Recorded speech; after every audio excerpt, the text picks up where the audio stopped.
નમસ્કાર મિત્રો, હું છું તમારો તુલસી બારિયા અને આપણી સાથે જે એડવોકેટ શ્રી ચેતનભાઈ બારિયા જોડાઈ ગયા છે.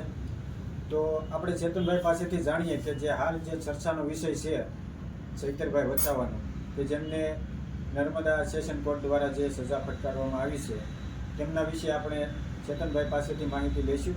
જી ચેતનભાઈ. ખરેખર તુલસીભાઈ ચેતરભાઈ વસાવા એક આદિવાસીના સીએમ કહેવાય.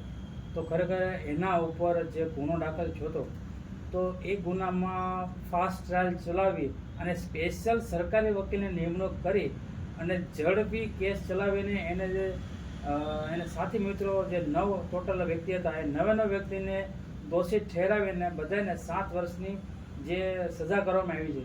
તો ફક્ત ને ફક્ત મારે કહેવાનું એમ કે ચેતરભાઈ વસાવાને કેમ આ કેસમાં એના પૂરતે તે કેમ ફાસ્ટ ટ્રાયલ ચલાવીને સજા આપવામાં આવી છે. ખાસ કરીને જણાવું તો તુલસીભાઈ, આવી તો અસંખ્ય ઘટનાઓ બની છે જે 302 અને હાઈ પ્રોફાઇલના જે કેસો બન્યા છે. તો હું તમને ટૂંકમાં માહિતી આપું તો મોરબીનો ઝૂલતા જે પુલ ઉપર જે દુર્ઘટના બની હતી 30 ઓક્ટોબર 2022ના રોજ, એમાં 100 થી 141 લોકોથી વધારેમાં મૃત્યુ પામ્યા હતા. અને રાજકોટ ગેમિંગ ઝોનની વાત કરું તો એમાં 27 કરતાં તો વધારે બાળકો એમાં મૃત્યુ નિપજ્યા હતા. આવી રીતે એક હિટ એન્ડ રન કેસ બન્યો હતો તથ્ય પટેલવાળો, એમાં 9 લોકોને કચડીને મારી નાખ્યા હતા. તો દુર્ઘટના આવી તો બહુ બધી બની છે. પહેલે હરણી બોટની કાંડ લઈ ગયો, એમાં 18 જાન્યુઆરી 2024ના રોજ ઘટના બની હતી, એમાં 14 બાળકો અને 2 શિક્ષકો હતા. તો આવી અસંખ્ય ઘટનાઓ બની છે. તો તેમાં સરકાર કેમ ઢીલ મૂકે છે? હમણાં તે ખાસ કરીને સુરતમાં જે કોણ ડિમોલેશન કરી ગયું એ ખબર નથી, એની પણ તપાસ ચાલુ છે. તો આવા અસંખ્ય ઘટનાઓ બની ગઈ છે. ખાસ કરીને વાત કરું તો તક્ષશિલા કાંડ આપણે સુરતમાં, એના કેસો હજી પેન્ડિંગ છે. આવા તો કેટલાય કેસો હાઈકોર્ટમાં પેન્ડિંગ છે, ડિસ્ટ્રિક્ટ કોર્ટમાં પેન્ડિંગ છે. તો એના માટે કેમ ફાસ્ટ ટ્રાયલ નથી ચાલતી? એમના પરિવારને કેમ ન્યાય નથી અપાતો?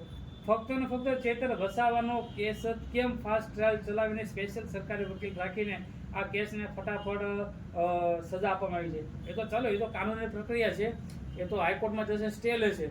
પણ મારું કહેવાનું એમ છે કે આ ફક્ત ને ફક્ત મારા માનવ મુજબને જાણવા મુજબ સરકાર આ વ્યક્તિને દબોચવા માટે, એનો અવાજ બંધ કરવા માટે આ ષડયંત્ર રચ્યું હોય તેવું મને ચોક્કસ લાગે છે.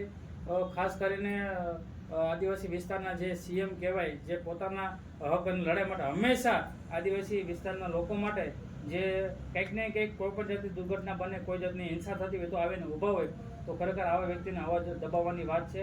હું ખરેખર ચેતર વસાવાને દિલથી સપોર્ટ કરું છું અને